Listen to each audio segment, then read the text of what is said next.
the Hake Report. La la la. Hey guys! Oh, it's the Hake Report. The Hake Report. La la la. Oh, it's the Hake Report. The Hake Report. La la la. So, what's up, guys? I am James Hake. This is the Hake Report, live in hour 4 of the Jesse Lee Peterson show stream on YouTube, D Live, shout out, guys, Mixer, and Periscope. Thank you, guys. And I do have a guest coming up for you. I'm going to announce it, but first, let me get this out of the way, make sure that you guys catch it. Church with Jesse Lee Peterson is Sunday, 11 a.m. U.S. Pacific Standard Time, here at Bond in Los Angeles. Our current location, we are going to be moving soon. It's undecided where and where, but we will keep you updated on that. 11 a.m. Pacific, 2 p.m. Eastern. Rebuildingtheman.com/church. Make sure you subscribe to Bond Rebuilding the Man YouTube channel on Jesse Lee Peterson's YouTube. He has 3 different YouTube channels. They're awesome. So, I want to get right into this. I have a guest for a little bit here. Vosh or Vaush. I think it's Vosh. You nailed it in one, Vosh. Actually, let me get his turn on his mic for me. Is it Vosh? It's Vosh. You nailed it. Nice. You know, I learned that from Jesse, actually, because I was pronouncing it Vaush. Jesse is a wise man, and we all benefit from his wisdom. You know, that's true. And I am pleased to know that you're wearing a t-shirt, because I always get reamed for wearing t-shirts. And I saw an interview that you did with somebody else, and you were wearing like a suit and tie. I'm like, dang, I'm going to be underdressed tomorrow. Nah, that's only for special occasions, friend. Right on. Most of the time, listen, keeping it casual, it's nice. We're deconstructing, hegemonic values of dress code in professional settings. We're doing our work, you know? Yeah, it's so white. You know, I don't know if it is white, though, because I heard, I get a lot of tips from YouTube comments and things that I see on Twitter and stuff, that it was not actually whites who first promoted this dressing down stuff. For example, Levi, the guy that created Levi's, started this thing about wearing jeans all the time rather than suits. So I've heard that it's other people. I mean, jeans used to be the dressing up, right? I mean, that denim was really practical for all the manual labor folks used to do. Nowadays, they're just uncomfortable, unless you're wearing the stretchy fabric jeans, you know, the stretch fit. That's the good stuff. Right. That's the good stuff. So Vaush is at Vaush. Vosh is out Vosh VAUSHV on Twitter. Also once known as Irish Laddie, I heard. Oh yeah, long time ago. Previous guest on The Fallen State with Jesse Lee Peterson. Website vosh.gg. Catch him on vosh.gg/live and on the YouTube channel Vosh. Over 50,000 subs. Congratulations on your over 50,000 subs in just over a year. Yeah, thank you. It's actually been a pretty wild ride. I'm delighted by how quickly things have come along. So, by the way, shout out to the Vosh stream. I think the Vosh Army. I think that they might be here with us. Yes, they are. They are currently here with us. They are enjoying this tremendously, I think. And there's an interesting, I just letting people know if they want to read more about you. There's an interesting little bio on the YouTube fandom page about you. I don't know. I just Googled you. Wait, is there? How negative is it? No, it's actually not bad. There's probably a rational wiki about you, I think. That one's mixed. They've got mixed opinions on me, yeah. Yeah. So you appeared on The Fallen State with Jesse Lee Peterson this past fall. And first, before we get into this thing, what did you think about Jesse and his fans? Okay, so I'm gonna be perfectly forthcoming with you. All right, Jesse is hilarious. I think we can all agree on that. I think there's a certain cadence the man carries, which is almost otherworldly. Political opinions wise, I think he's reprehensible. I am disgusted by his general political predilections, but having met the man in person, he is so gosh darn charming. You know, I can't help but smile when I think of my having met with him. That's nice. Right on. Let me ask, Mhm. are you a genuine person? You consider yourself a genuine person? Yeah, I market myself and my authenticity, I think. I have very little filter, which is one of the reasons I get in trouble so often. Yeah, I would like to think like pretty much everything I say is guaranteed to be like stream of consciousness, what I believe in that moment. And then are you a passionate person? Yeah, oh yeah, definitely. I can sell that one easy, yeah. Can you be both genuine and passionate?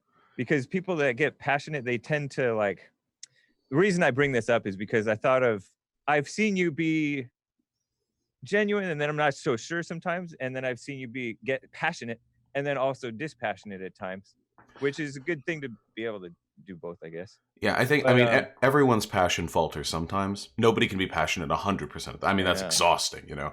I'd like to think I'm genuine pretty much all the time. The only times I've ever disingenuous is when I think I'm being, when I'm trying to sell irony hard enough that I believe the average person would be able to tell I'm joking. But beyond that, Okay. I'm always trying to sell what I think is the truth.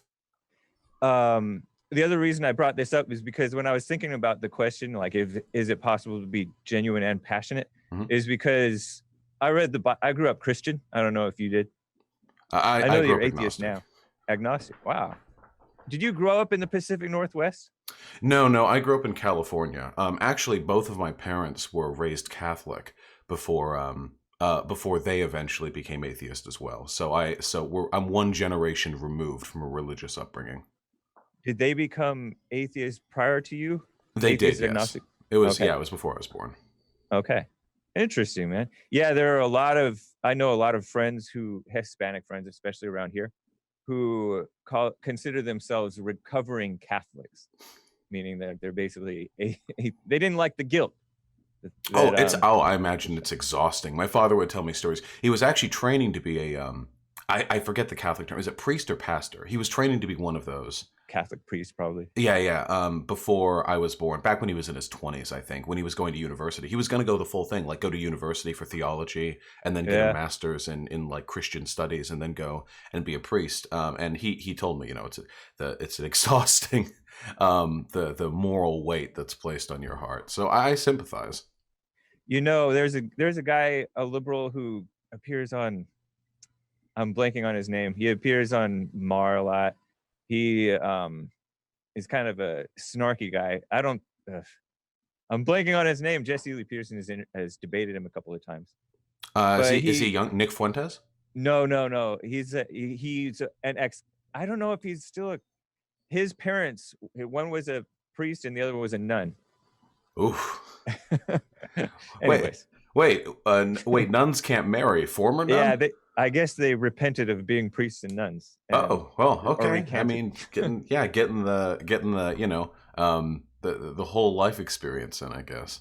But part of like why I asked about genuine versus passionate is there was a guy who was with Jesus, Peter, Saint Peter. Yeah. Or he wasn't saint back then. Mhm. He was he was a very passionate follower of Jesus, and he was like, "I will stand with you, whatever."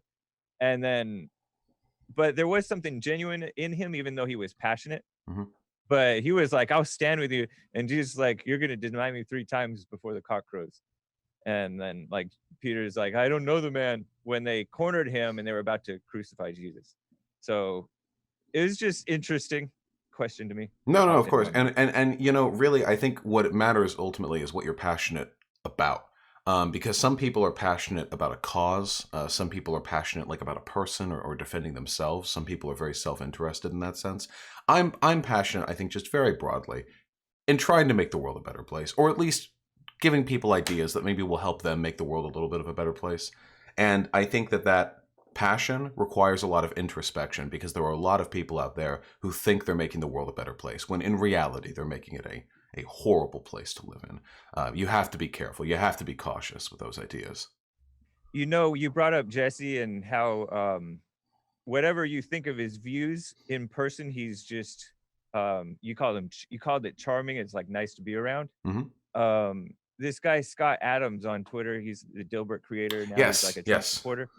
He tweeted that it was his Fallen State interview was his favorite interview in years because just being around Jesse, the energy.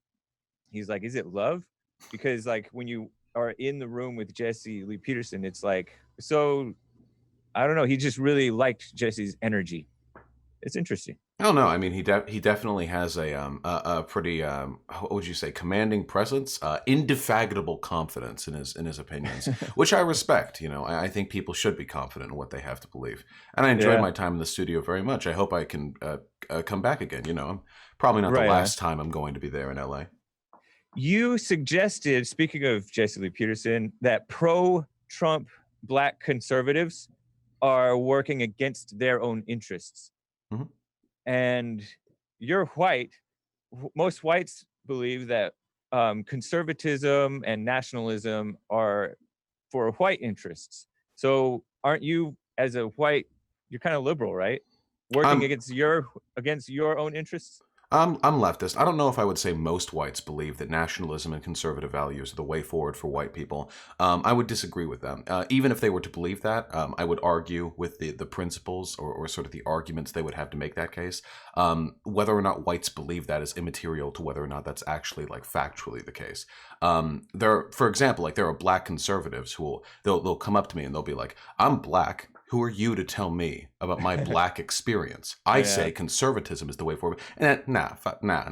I strongly disagree. And I'll say that to their face, too. I want good, solid arguments, not just people's general predilections. And I think that conservatism hurts everyone, not just, non-white people. So, but blacks have gotten worse over time since they've gone more and more towards the socialism thing.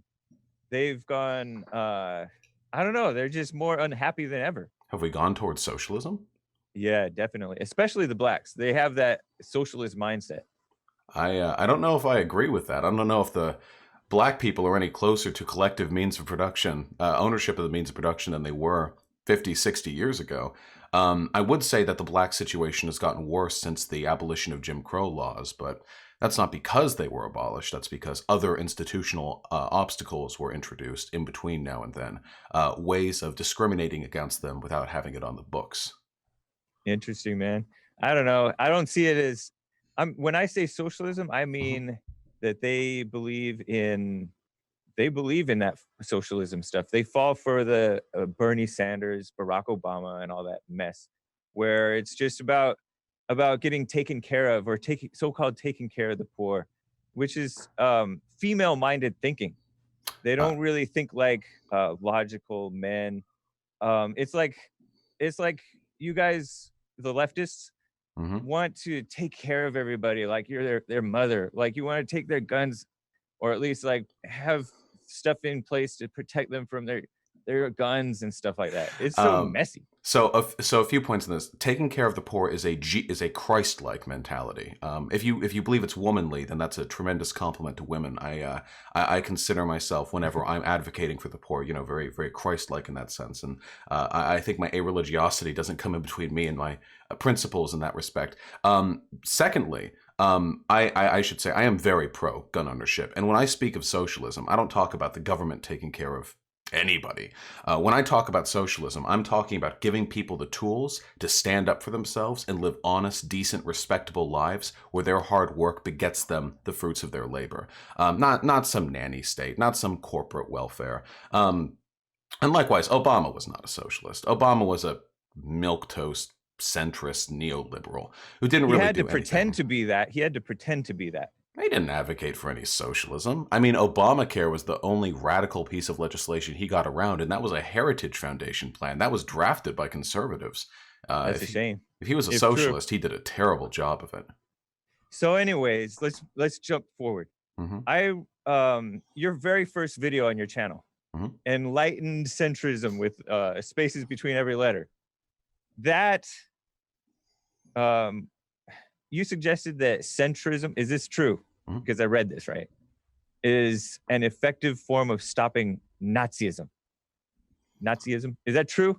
Or did YouTube fandom get that wrong? I think that centrism is an ineffective way of stopping Nazism. In fact, I believe centrist viewpoints are often a way of abetting and enabling neo-Nazi perspectives. Okay, interesting. Yeah, okay, so that must be all right, because a lot of people call you know, the liberal media, right? Mhm. They call people like Ben Shapiro alt-right sometimes. They Mhm. slip and call Ben Shapiro alt-right because he's like a gateway to actual conservatism. I mean, Is I'd that say what you're he is. getting I'd at? say he is like actual conservatism. I don't think he's alt right. Alt right basically means neo-Nazi. You know, when people say like alt right, we mean like far right fascist nationalist or white nationalist, Jewish question, the whole 9 yards. Ben Yeah. Shapiro obviously doesn't believe in the Jewish question. He's a Zionist and he's pro-Israel, and he himself is a Jew. There have been Jewish Nazis, but you know they're not as common, of course. I don't think that he's alt right. I just think that he's a fascist. I'm not settled on Reverend Peterson. He might be alt right. It's a little difficult to suss out his opinions sometimes when it comes to that stuff because he's very pronounced sometimes with his beliefs. I think it's important to maintain that distinction though because the difference rhetorically between a fascist and a neo-Nazi is pretty significant. Okay. What is a fascist? A fascist, because it's like a politically incoherent. Like fascism isn't like socialism. Socialism was brought in the books before it was ever brought to power. Fascism is sort of like an invocation of people's political frustrations. It's defined by a collection of political tendencies, stuff like far right nationalism, misogyny and chauvinism, war worship, the belief that you have to unify against a constant threat, adulation of an imagined past, the unification of people under an ethnic homogeneous group, just that sort of stuff. There's like a very in-group out-group feel to it. Sometimes it's a little hard to pin down, but you can tell when people are acting fashy if they talk for long enough. Oh, I heard that you called, correct me if I'm lying, Mhm.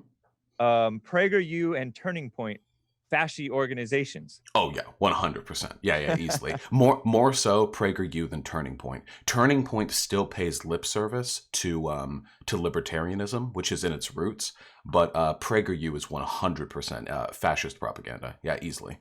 So, aren't you making fascism sound more palatable by calling them that? To fascists, maybe, yeah. If anyone watches like a PragerU video and agrees with it, I would say they probably lean towards fascistic tendencies. I think there are a lot of fascists in America, and there always have been, at least over the past century. I don't think it's like a particularly special designation. If people find those political opinions attractive, then I think that says more about them than it does my categorization. Is it true that, um, Time Magazine, did they honor Hitler and then that guy who stayed president for way longer than 2 terms, FDR? Yeah. Wasn't he like pro-fascist? Is that true? Roosevelt? Yes, Franklin Delano Roosevelt. I don't I thought believe he was a fan of Hitler and before this bad stuff but came to before the light, I war. guess. There are okay. If that's the case, I'm not familiar with it. I know that Roosevelt was a capitalist, which is also not great. I don't know if he was ardently in favor of fascism. I thought he was rather left leaning, as presidents went at the time. If that's the case, though, I'm not familiar. I'd need to look it up to clarify. All right. All right, interesting. How is PragerU fascist? I mean, the best example I can give is the last video they put, not the last, it was one of the last videos they put out on the Enlightenment. They actively rejected Enlightenment principles of reason, egalitarianism, democracy. It's often said that socialism is a promise to fulfill the Enlightenment, whereas fascism is a rejection of the Enlightenment. And what PragerU was doing was actively advocating for social traditionalism, which is a common cry for fascism: anti-reason, anti-democracy, anti-logic, anti-egalitarianism. That's a pretty easy call right there. Dennis Prager has written articles on why spousal rape shouldn't be illegal. They've done videos on how actually there is no oppression experienced by women and the blacks in America. They're pretty fascist, pretty easily leaning that way. Yeah. All this fear mongering about the war on women and stuff, and liberals and there are liberal Christians who agree with you about Jesus being about so-called taking care of the so-called poor. It is like a female thinking, but it makes women more miserable. Women are more miserable than ever. At least as far as I understand it today, under feminism running the country and people's mindsets, than they were back under the so-called fascist times. Oh, I don't think that pre-1960s America was, well, maybe it was a little fascist. Or whatever you want to call it, Right, misogynist times. Everyone is more miserable today, not just women. The general attitude towards the world has gotten distinctly negative over the past 30 or 40 years. I don't think that's because of fascism. I think that's because of worsening economic circumstances, a destruction of common culture as a value, and probably also, for men and women specifically, if we want to look at gender, probably a breakdown, an atomization of the social dynamic that used to sort of manage how people interact for relationships or for marriage. I think we need to replace the old system because what we have now clearly isn't working. No, we need to go back to the old system. Oh, I didn't like the old system very much either. In fact, I despise it. I'm a marriage abolitionist. I don't like this stuff. But you didn't really experience a proper version of the old system. So No. You don't know. Oh, well, I didn't personally, but personal experience isn't a good way to come to political conclusions. You know, I have theory. Maybe. I can read textbooks, but what if I had a really, crap marriage? What if I had a really amazing marriage? There's too much bias in my personal experience to determine what is or isn't a valid data point to extrapolate to society in general. So let me get to I think you guys you are concerned about Nazis, right? So-called Nazis, neo-Nazis. By the way, how come you guys call them Nazis and neo-Nazis when they don't call themselves that? They're like the poor neo-Nazis, as you guys call them. Mm-hmm. They don't get to be defined by what they call themselves. Everybody else gets to define what they call themselves, except for the so-called neo-Nazis. Isn't that oppressive? Well, it depends on the reasons why you're calling yourself what you call yourself. When a trans woman says they're a woman, it's because they're a woman. They're not playing around with language there. They're just following the generally accepted academic definition of gender. When a Nazi calls themselves an identitarian, a white nationalist, an alt-righter, a paleo-conservative, a Catholic nationalist, or whatever term they come up with themselves, what they're doing is deliberately obfuscating the conversation by redirecting people's perceptions of their political beliefs, when in reality they all hold nearly identical political beliefs. It's deliberate political obfuscation, not a sincere attempt to find a term for self-identification. Some of these Nazi types will switch the terms they call themselves like 3 times a year. It's crazy.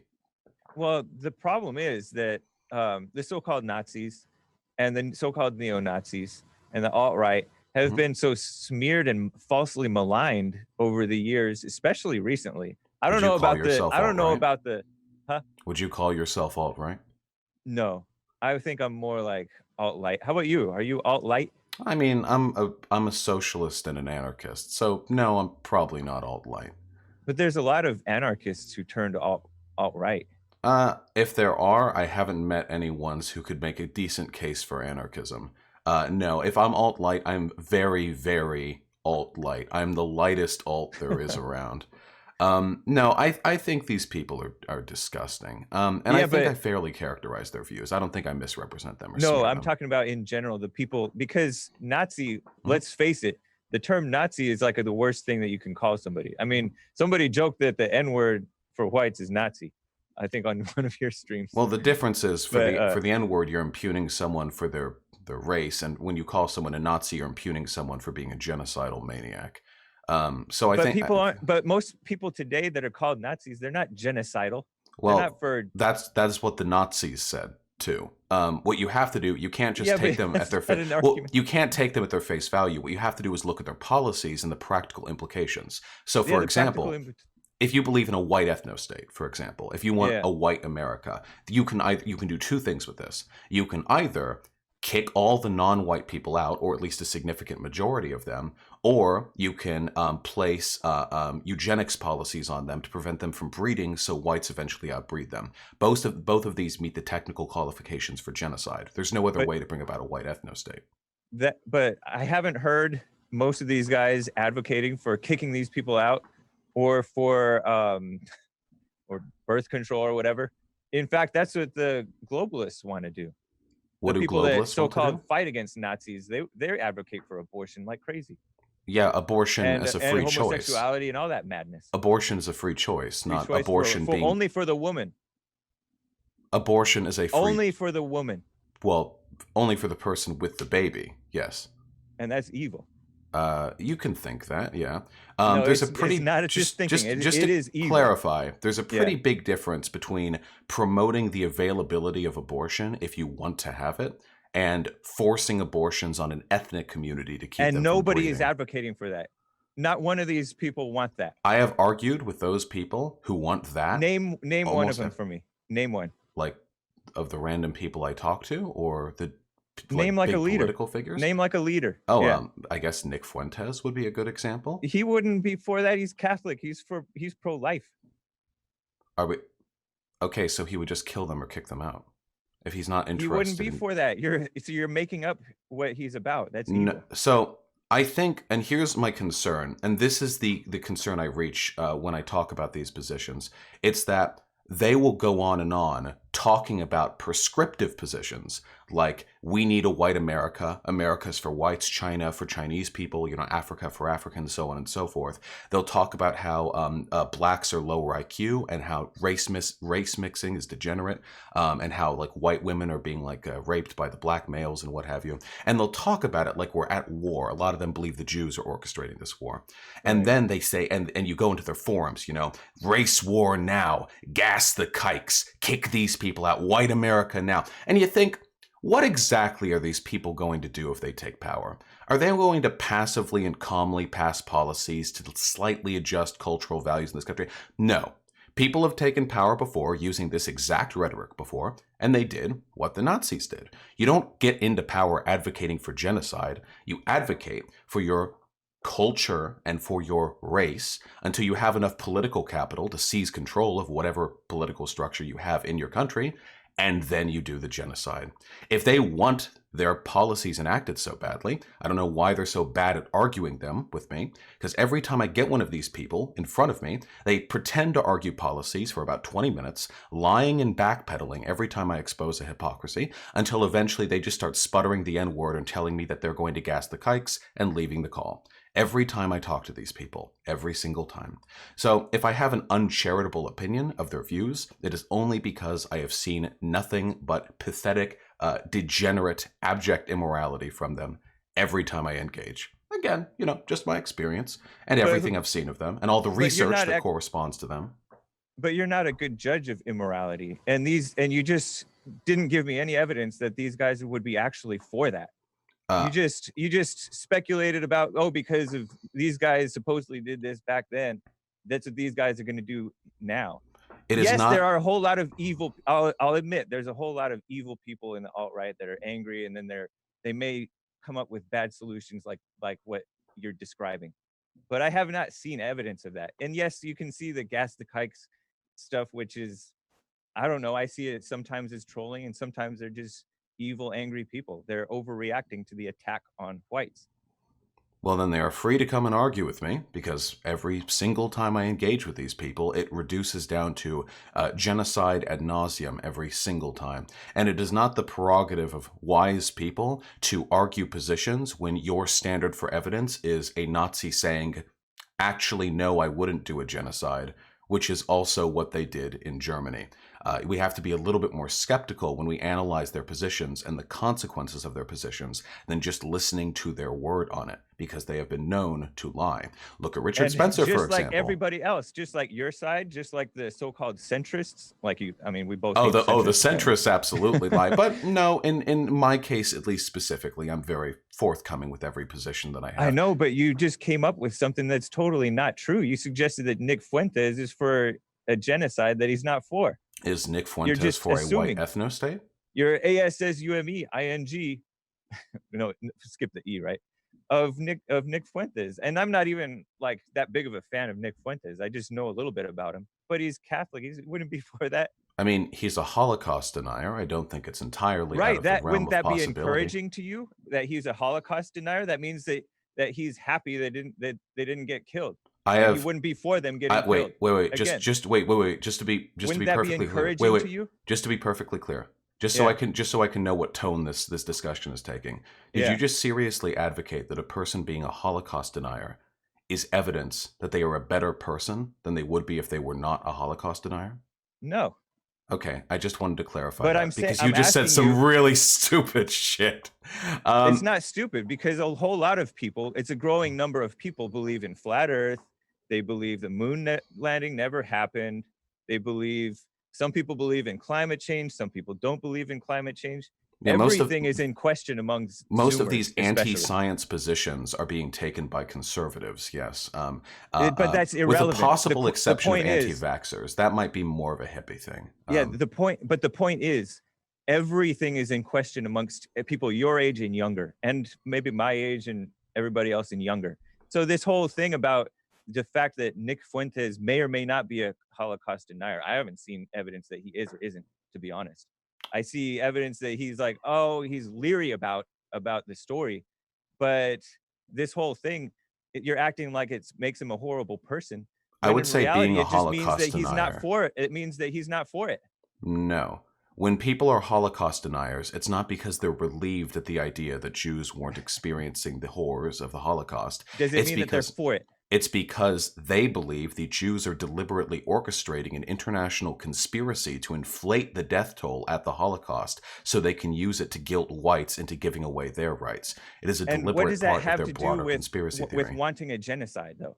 Because you're saying that Nick Fuentes wants a genocide, and you mentioned him being so-called Holocaust denier. I said Nick Fuentes is a white nationalist, and that white nationalism can only be enacted through genocidal policies. All right. Do you think that whites are being genocided now? No. Why has this diversity thing that's been pushed on white countries been a positive? Well, hold on. I take issue with your framing. What do you mean pushed on white countries? The world has gotten more progressive. Whites and non-whites have both come to the decision that we should probably be a little more progressive generally. Who's pushing it? Has that made positive progress on these countries? Unquestionably, yes. How so? Because it has led to a rapid advancement in the rights and well-being of almost every demographic that wasn't already in a position of hegemonic power in America. Now, I can't speak to China or India, for example. Those countries have very, very different racial and gender climates, and I'm not researched enough on those to make decisive statements. All of the races have become more and more degenerate. They've gotten worse. I don't Whites believe have gotten worse. I don't believe in degeneracy. When I think of believe in degeneracy. When I think of degeneracy, I think of racism or sexism or transphobia. Real immorality, hating the poor. Those don't exist. Those aren't immoral. Right. I would consider you to be a degenerate then, because when I think of degeneration, I think of people who want to hurt people or make people's lives worse. When you think but that's not wanting to make lives worse, to deny that racism is when you think of degeneracy, you think of two men consensually engaging in a relationship with one another. No, I'm not just talking about that. That's part example. of it, right? It's an example. Yeah. Yeah. Okay. So your version of degeneracy is hating people for who they are. No, mine that's is not hating people. Identifying the haters. You're assuming that it's hate. You're assuming that that's hate. You don't know what a hate is. When rights are taken away from the oppressed, it is not typically. They're not oppressed, and that's not a right. It is not particularly relevant whether you do so out of hate or out of some twisted, abject idea of morality. You're the one twisted, man.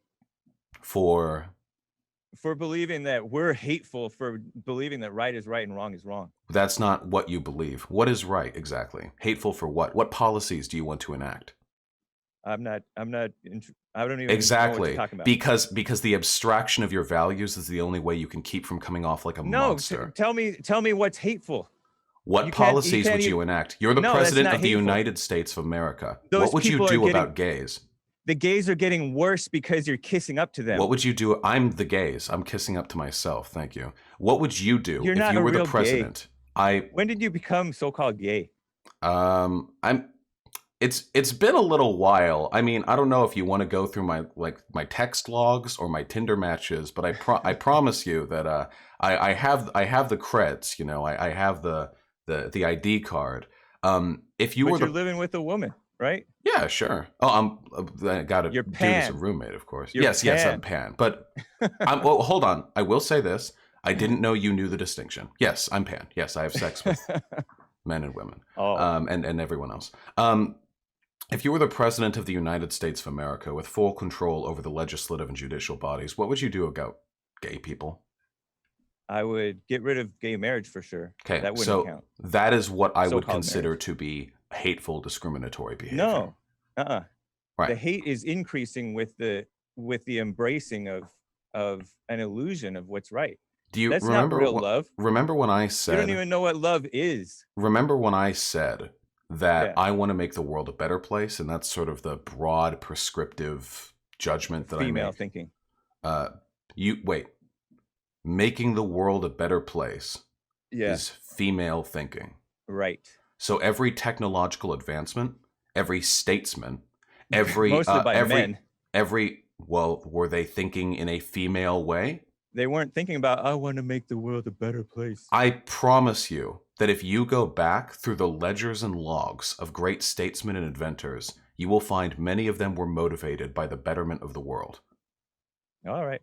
Let me get to a call. I have a call. Are you unironically advocating for keeping the world as it is or making it worse? Like just as a prescriptive judgment? I'm for doing what's right, not for this. Is it fake, right to make the world I want to kiss worse? up to the gays because they want to act like they want to get married when they actually don't. It's You're for the abolition of marriage. Well, that's female thinking of you because you want to make the world better by getting rid of gays. Doing what's right. Doing what's right is, I mean, Isn't it making the world better to do what's right? Yet. Let me get to Is a full-on man someone who just wants to burn the world? I don't understand. Yeah, get the call. Sorry. All right, Will out of California. Will, how are you? Hey, how's it going, James? Going fine. I forgot. I'm sorry. I Vosh. tuned in kind of late. I didn't catch His name is Vosh. Name. Vosh. Bosch? Yeah. Howdy. Oh, hey, how's it going, Bosch? How you doing? I'm doing great. How about you? I'm doing all right. You said a couple of things about the America First coalition, and I believe a couple of them were categorically false. You said that white nationalists are for a white ethno state in the America First movement. Is that what I heard correctly? I would love to hear my 87th of this week definition of what white nationalists want. Yeah, go for it. What do you specifically? That's I understand what white nationalists want, but you're claiming that, say, like a guy like Nick Fuentes is a white nationalist. Well, Nick Fuentes used to openly advocate for it, but when his channel got bigger, he started saying he was actually for like white identitarianism, and then he would go for like neighborhood ethno-states, where he believes that people have the right of free association to live exclusively in white neighborhoods. He was also 17, 18, right. 19. Yeah, he's backed off his earlier positions because he knows that if he expressed his true positions, he would get axed off YouTube faster. You're assuming that you act like you're a mind reader. Anyway, go, Will. Sorry. Well, the understanding that I got from it is if you look at the first census that was taken in this country in 1790, it'll show that the country was 75% white, 25% black. And that is what this America First coalition is talking about. We're talking about coming back to that ethnic identity. And it's not a white identity. Black people were here for the same amount of time, too. Yeah, this is an ethno state. You're describing creating a state that has an ethnic requirement. That's what these other people are doing, the ones that are trying to bring diversity in here. It's not necessarily basing it off ethnic lines. You're looking at it from the you're looking at it from the opposite point of view. No, I'm looking at it from the definition of ethno-state. If you want to argue an ethno-state is fine. Huh? You can also appreciate your race. You can also appreciate your heritage. I don't care about people's race. I care about their personality, culture, their moral righteousness. You know, I don't care about certain things that you care about. And I'm not here saying, oh, you can't do this, and that's where you can make arguments for me to care about them, though. You're making comparisons to Hitler. We don't want to enforce anything on you. Okay, so wait, really quickly, I have a question for you. Okay, so acknowledging the fact that a 75% white, 25% black America, if we were to specifically pursue such a thing, would by definition be an ethno-state because you are creating a state which has an ethnic requirement. You're creating a state by ethnicity. Wait, please! I can't argue the definition of ethnicity. If you don't know the definition, that's fine. I'm not here to educate you. I'm not your teacher. But I do have a question for you. I am here to learn from you, Sensei. And my question is, how exactly would you create such a state without using genocidal violence? I'm telling you, we're not trying to. You have to continue to put words in our mouths. So you don't want what you want? To create that kind of state. That's unrealistic. We're not. We're speaking. We're in the pragmatic. Then what do you want? What pragmatic policies? You're talking about all these utopian principles, these utopian ideas that aren't going to happen. I haven't said anything utopian. Please, what policies would you enact? Your whole life, everything. Oh, you're a leftist, right? Every policy that I discuss is empirically, verifiably functional. I'm happy to discuss each and every one of you. I don't engage in utopianism anywhere in my channel. What policies would you want to enact? I don't know you personally, so maybe that was a little forward. No, it's okay. What policies? What policies? I don't know. I told you I don't listen to you. I don't know what policies. No, what policies would you enact? Are you a left-leaning person? Will, real quick. I'll give you 30 seconds. What do you want? As like to create your America, what would you do? Yeah. Well, if you look at the black population, we've been here for about no. Say what you want. Say what you want to happen.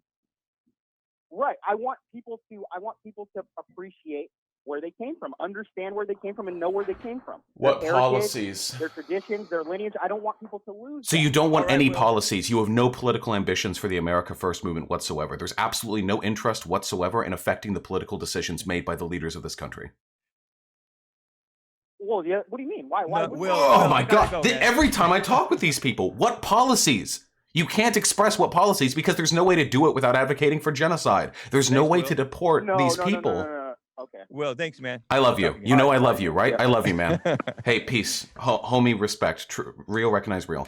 That's every conversation I have with these people, by the way. They can't discuss policies. They're too cowardly because they know to do so, they would have to trip over some, Geneva Convention problems. I know a lot of them think that America is gone because they think it's too late for whites to keep a majority of their country. They're not making enough babies and stuff. Why would I care about whites keeping a majority of this country? Well, that's what they care about. True. That is true. They do care about that. And the reason they care about it is because whites, I mean, I can understand why they think about it, because whites are the main demographic that, as a majority, a slight majority, votes for sanity.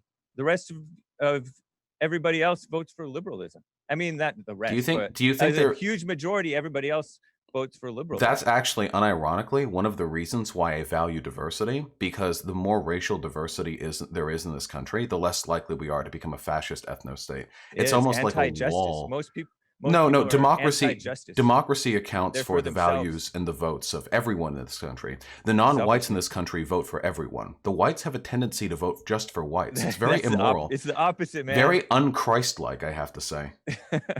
You don't know Christ? Oh, I know Christ. I mean, you're the one who characterized him as maybe allegedly being pro-poor. I'm pretty sure I'm in line with Christ's values on this one. I know, but there's nobody poor in this country. Anyway, let me get to Gus out of Pennsylvania. What a questions. What a religious man. I want to get to the incel question for you too. I love Gus incels. Out of Pennsylvania. Yes. Go for it. Yes. I want to speak to the man that claims to be a homosexual. Yeah, what's up? I claim I live it. I live the life, comrade. What's up? Hey, Gus, keep it clean. Let me tell you something, sir. You cannot be claiming to be a politician, or you can't even claim to be anything because you're a lunatic. There is no way that a human adult male is going to walk around with that type of behavior, messing around with species. Every time that's too much for me, you have to point that behavior. But I appreciate it. Is that that's too real for me. I just want to say I can keep it clean. I can keep it clean. I just want to say I can just want to say one thing. I'm not finished, man. Oh, geez, you're right. I'm sorry. It was rude of me. Real fast, Gus. No person should be taken literal like you're taking this male here because he's a lunatic. Only a lunatic would be messing with fecal matter on a regular basis with regular partners. I gotta go. He's fixing. Wait, can I say one thing to him? If he can. Yeah, okay. I just want to say, I don't know why you're super insecure about like the butt stuff, but I just want to say, I love you, and a good America is one in which you and I are both happy and healthy. Okay, I advocate for your rights, no matter how weird you are about what I choose to do privately in the company of my friends. It's not a choice. Gus, thank you, man. Appreciate it. Let me get to Jesse out of Texas. You know, straight people also have anal sex. Okay. Hey, what's up, boss? What's up? Yo. Hey, good. Speak up close to your phone. Yes, sir. Well, I really don't know much about Bosch. That's all right. To be trying to debate him and all that stuff. What I do want to comment is I'm not a Bosch fan. I've never seen any of his content except the Nick Fuentes video. Bosch That was a great video because Nick Fuentes is in fact a hypocrite. No straight man spends as much time hanging out and defending someone like the Catboy Lollysock guy. So everybody on the Nick Fuentes train, you're following a hypocrite. You're following somebody similar to Bosch's lifestyle, except that person does it in secret because there are pictures. Jesse, that's messed up that you're like gossiping about this guy. I just want to wait. Can we agree on one thing? I agree.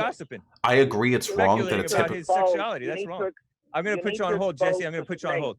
You need to expose the snake. No, I'm putting Jesse on hold. Respond to him, John. No, I just want to say I agree that it is hypocritical, and I think that it is important for us to point this out so that Nick Fuentes can be honest and open with his identity, and we can drop this nonsense homophobia that has claimed the minds of the degenerate right, so that we can all unite and live how we want to live and love who we want to love. That is what I believe in. Appreciate it, Jesse. Thank you, man. Take care.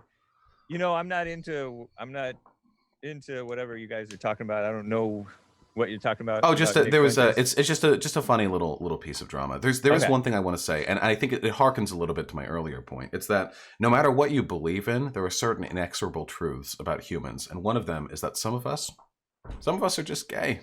And what really sucks is when you're a Nazi and it turns out, whoops, looks like I'm into dudes a little bit. And what I want is for that to be a wake-up moment for that person to think, oh my God, I thought that homosexuals were degenerates and destroying this country, but I'm one of them, and I disagree with everything about them. Maybe this is just part of life. It doesn't hurt anyone.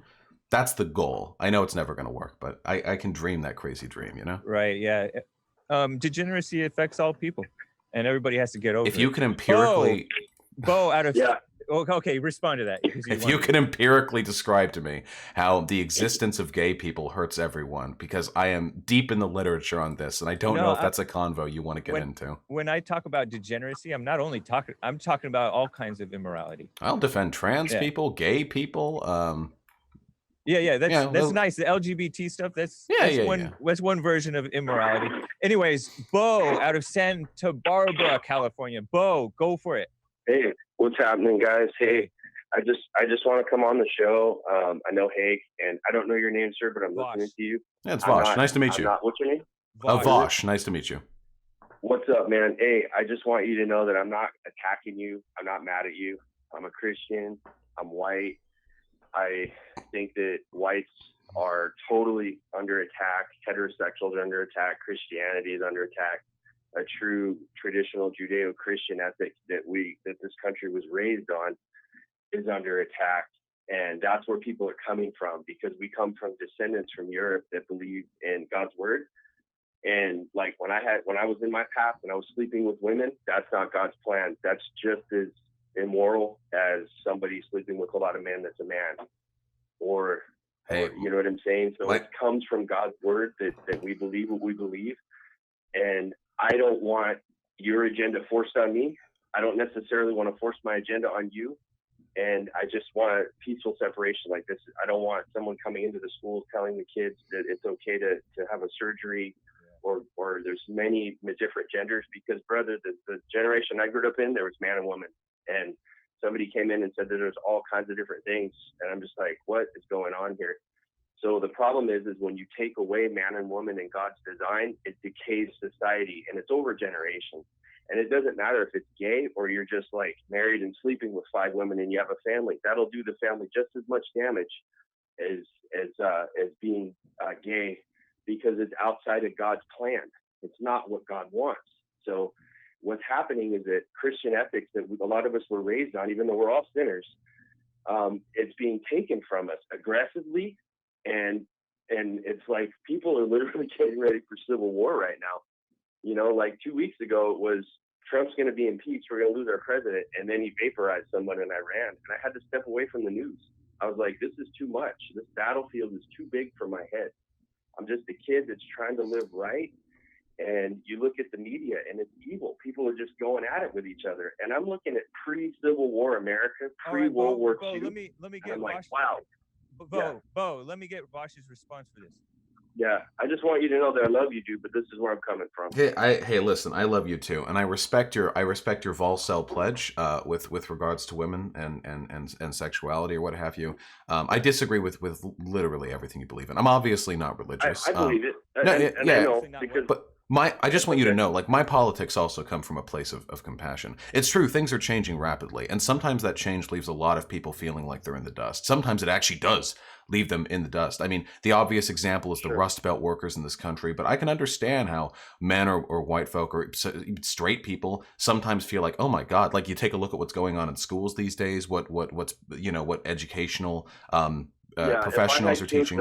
They'd be pulled. They wouldn't be at public school at all. Yeah, but things being different doesn't mean those things are bad or wrong. In this case, very often it means they're good. And while change is often scary and sometimes damaging. I see your point, and the reason I disagree is because the Bible says very clearly, if you step outside of these rules, there's going to be consequences. And that's not me threatening you. That's just me learning my lessons with God, and I'm repeating it to you so that you don't make the mistakes I made. I mean, I can't. Find you, dude. Far be it for me to argue with God, you know. If I ever convert, I'll keep it in mind. Bo, thanks, man. Hey, man, I love you guys. Best of luck. Take care. I love you. That guy was nice. You know, he was on the Fallen State as well. In person, or he called in the radio show?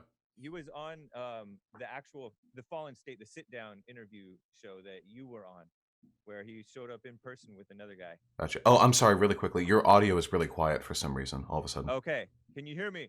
Yeah, I can hear you. It just turned down a lot. Here, I can up it on my end. All right, let me get to this. Let me get to some callers. Oh, man, I want to get to the incel thing. Kevin out of Connecticut. Go for it. Hey, I would like to ask your interviewer, what is his definition of fascism? Yeah, okay, so here, the man said it better than I could.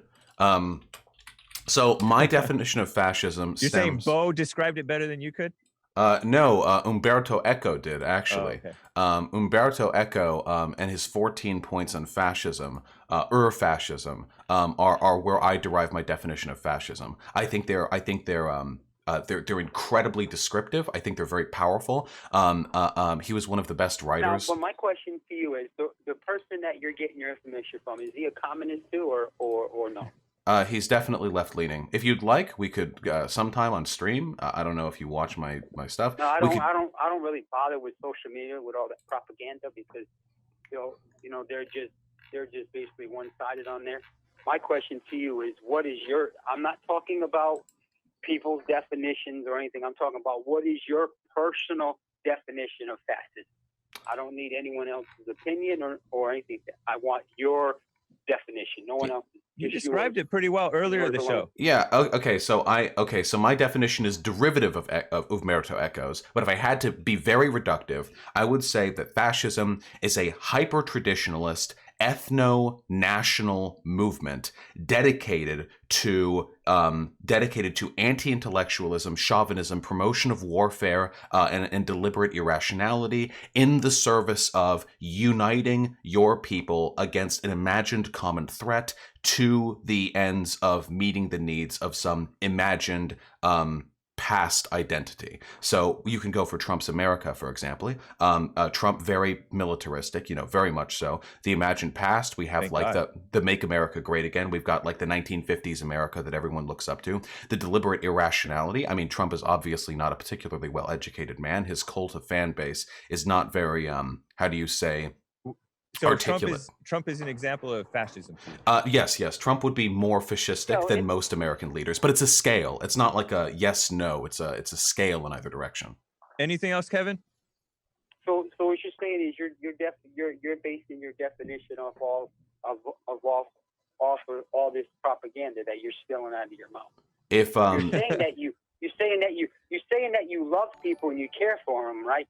But every time you open your mouth, you're spilling America hatred to your own fellow Americans. Oh, it should clarify. I love the people in America. I hate America. I'm an anarchist. I don't like states. So and all that with no leeway at all. He doesn't want countries to exist. How is that love, my friend?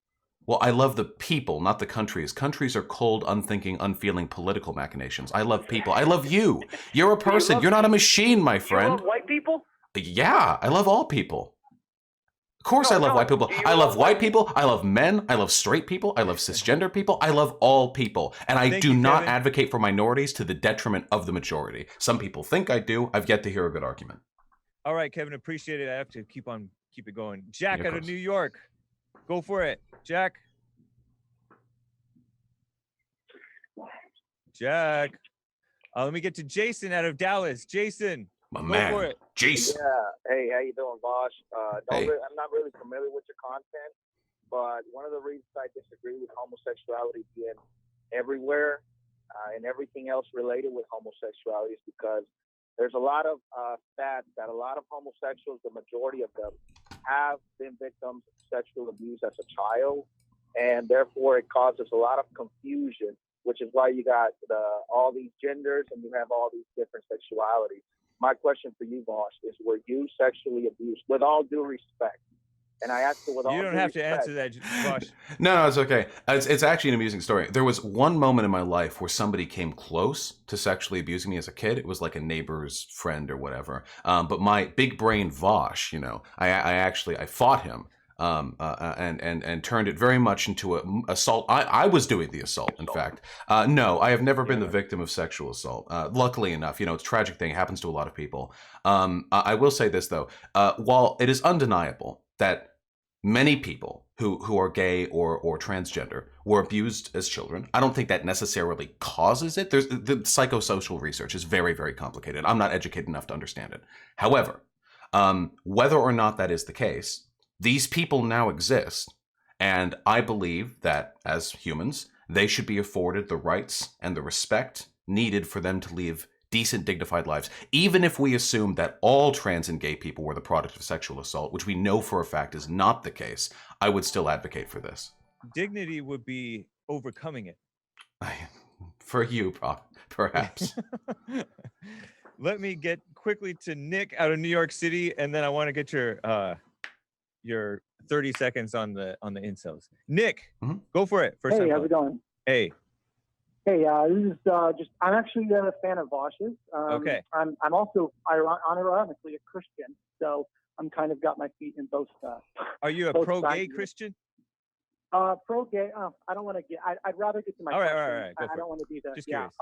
It's actually for you, Hake. Earlier, Vosh mentioned that like the struggle he has with people from Nick Fuentes' kind of side of things is that they don't really talk a lot about politics. And so for you, Hake, I just wanted to ask, like, you know, if you were the president, what kind of like, what would be some of the first things you would do beyond like making, I guess you said gay marriage illegal, like that you see as an ideal for America? And then I also just want to say, Bosh, big fan of you. You know, I appreciate also just JLP in general, honestly, because he's making such a great place to have open dialogue with totally different types of people. Thank you, Nick. Yeah, I'm a fan of you too. So to clarify, like, what would I do policy-wise? Well, yeah, you've watched. I mean, I've watched your show. I mean, I watched it. So, like, yeah, I would actually love to hear an answer from both of you, so you can kind of, you know, discuss with Hake's viewers. But I'd love to hear from both of you. Like, what would you guys do? What are your priorities in terms of like actually changing America, and where you see it going in the future? Yeah, I can give my little 30 seconds. If I so okay, gotta. So we need to. If I'm leading America, America needs to be strong. There's no denying that. America needs to secure economic independence and the ability to control other governments through broad transnational trade agreements. However, we can do this while simultaneously ensuring a transition to the collectively owned democratic means of production model, encouraging co-ops, adding subsidies. As for progressive rights, there's absolutely no denying that we should be advocating for the introduction of legislation or even Bill of Rights amendments that would lead to the securing of rights for oppressed minorities and what have you. Reparations to build up infrastructurally the inner city communities. A path to citizenship for the 11 million illegal immigrants in this country right now. 22, that would just 30. be a start. Yeah, that would just be a start, but we're going to make America great again. Interesting. I would resign and let Trump run it because he's doing just pretty much come right. on, give me a real answer, man. I would close the borders, end immigration for a while if we can, and get rid of birth control, no more subsidizing this birth control stuff, and crack down on pornography and stuff like that. Because I think those are positive things. Those are things that would encourage the native population to start making babies again, because the native, as they stay here, they stop making the babies. And then get rid of the education department and stop subsidizing this stupid brainwashing that that universities are doing, and stop giving this special treatment to the press. We can give special treatment to the American people. It's like the American people are better at being the press, the real free press, than the so-called liberal media. It's like a speed run to making America worse. No, it would be awesome. And then we would repeal this, these dumb Supreme Court things like abortion and same-sex marriage and stuff. And you guys can still live and do your little thing, but it's best to be getting over it rather than kissing up and teaching history about, oh, this person was gay, by the way. I dream of a world where we're all gay. Nasty. Anyways. Well, I appreciate thank you, Nick. Putting some stakes in the ground. Yeah, I appreciate you, man. All right. Okay. We're kind of over. I want to talk to you more, but let's talk again. Vosh? Yeah, of course. What's your solution to the incel problem? Incel problem. Okay, so right now there are a ton of lonely men. I think this is largely caused by social atomization as workplaces get more and more alienated, as we have a harder and harder time paying our bills, as our social spaces get more and more taken over by corporate-like spaces. It's harder to find places to make friends. People are trying online. Sometimes it works. Most of the time it doesn't work. We need to find ways to revitalize in-person interesting social spaces to get people on the path to making friends and finding relationships again. This needs to be a national priority. This is a huge problem. Yeah, I appreciate you, Vosh. Thanks for coming on. And Vosh.gg, and subscribe to him on Vosh. Follow him on Twitter at VoshV. And let's see, was there anything else? Church with Jesse Lee Peterson. Tune in to Church with Jesse Lee Peterson, Vosh. I think you'd enjoy it. And are you voting for Trump? I am not voting for Trump. I'm a Bernie bro all the way. We're getting him. Okay. He wrote. Are you happy that Bernie made that? Are you happy that Elizabeth Warren and CNN made Elizabeth Warren look stupid? Yeah. Well, I mean, I'm disgusted by the whole affair. You talk about fake news network. Holy crap. No, that was disgusting. I want Bernie to be the primary candidate. I'm disgusted by Warren's behavior and CNN. All right, Vosh. Thank you, man. Appreciate you. Take care. Hey, have a good one. You as well. All right, guys. See you in Church with Jesse Lee Peterson, rebuildingtheman.com/church. Bond Rebuilding the Man YouTube channel. It's an excellent channel. It's the best. All right, guys. Take care.